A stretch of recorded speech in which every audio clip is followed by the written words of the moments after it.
Example 5. Now, what needs to be on the left and what needs to be on the right? X is on the left, numbers on the right. So what am I going to need to do?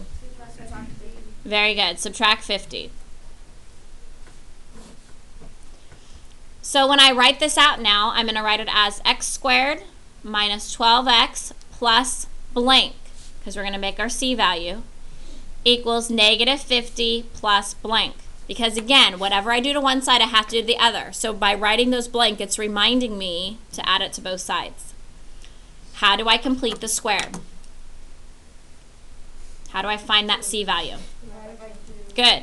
Negative 12 divided by 2 is negative 6, and negative 6 squared is 36. So that is my c value that goes in both of my blanks.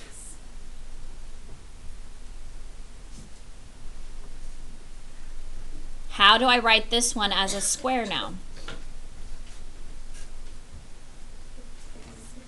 Very good. It's x minus 6 squared. Whatever my half value is, that is the value that goes in to make my square. So I have x minus 6 squared. And what is negative 50 plus 36? 14? Okay, negative 14. Good. And at this point, you should be able to finish it on your own. So I'm going to go ahead and give you about a minute to try to finish this problem on your own.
But it looks like you guys are done, or sounds like.